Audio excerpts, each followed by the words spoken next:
जैसे जैसे लोकसभा चुनाव नज़दीक आता जा रहा है वैसे वैसे झारखंड की सभी पार्टियां रेस हो चुकी हैं। वहीं पार्टियों द्वारा सदस्यता अभियान की भी चलाई जा रही है। वहीं भाजपा भी इस अभियान में बढ़ चढ़कर हिस्सा ले रही है। इस मद्देनज़र भाजपा के प्रदेश कार्यालय में एक मिलन समारोह का आयोजन किया गया, जहां भीम आर्मी के पूर्व अध्यक्ष वीरेंद्र पासवान के नेतृत्व में दर्जनों लोगों को भाजपा की सदस्यता ग्रहण कराई गई। इस मौके पर नेता प्रतिपक्ष अमर बौरी, राज्यसभा सांसद आदित्य साहू, भाजपा नेता कमलेश राम ने पार्टी में शामिल होने वाले लोगों को पार्टी का पट्टा पहनाकर स्वागत किया।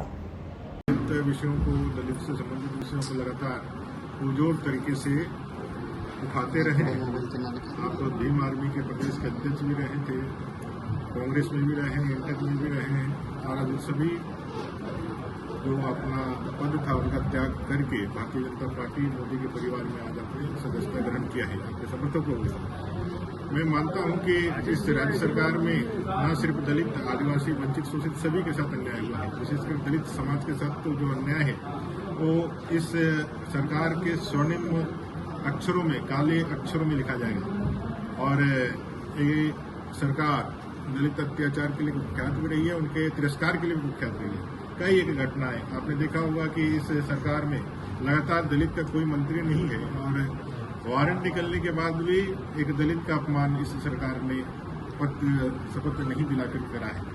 आज मोदी जी के साथ पूरे विश्व में लोग आस्था व्यक्त कर रहे हैं। देश के अंदर सभी समाज के लोग वो जात पात से ऊपर उठ करके उनको लगता है कि बाबा साहेब भीमराव अम्बेडकर जी के संविधान में प्रदत्त ताकत का अगर कोई यदि सही मायने में जन कल्याण के लिए उपयोग कर रहा है और जनता का कल्याण कर रहा है, तो सबसे ज्यादा जरूरी इतने दशकों के बाद भी दलित और आदिवासी भाइयों को है, तो यह नरेंद्र भाई मोदी जी कर रहे हैं। और आज इसी का परिणाम है कि आज बड़ी संख्या में लोग पार्टी से जुड़ रहे हैं, और आज जिनका भी आगमन हुआ है, मुझे लगता है इनके आने से इस समाज में एक अच्छा कार्यकर्ता मिलेगा, और भारतीय जनता पार्टी के विचारों को लेकर के, मोदी जी के कार्यों को लेकर के एक नए देश का गठन और गढ़ने में जो हम लोग आगे बढ़ रहे हैं, उसमें यह सहायक सिद्ध होगा। आपका भारतीय जनता पार्टी के परिवार में स्वागत है। लगातार फ्रिक्वेंटली लोग आ रहे हैं, ये चुनावी मौसम का है। देखिए, भीम आर्मी मैंने इसलिए छोड़ा क्योंकि हम लोग संगठन में जुड़े थे। राजा ने जो पार्टी का निर्माण कर दिया, इसी कारण हम लोगों ने भीम आर्मी छोड़ा। सामने देखिए। और बात रहा कांग्रेस में मैंने इसलिए आया कि हमने देखा कि भारत की पहली पार्टी है और यह मजदूरों के हित में काम करेगी, दलितों के हित में कार्य करेगी। इसीलिए हम कांग्रेस ज्वाइन किए, और 3 साल हमने कांग्रेस को समय दिया।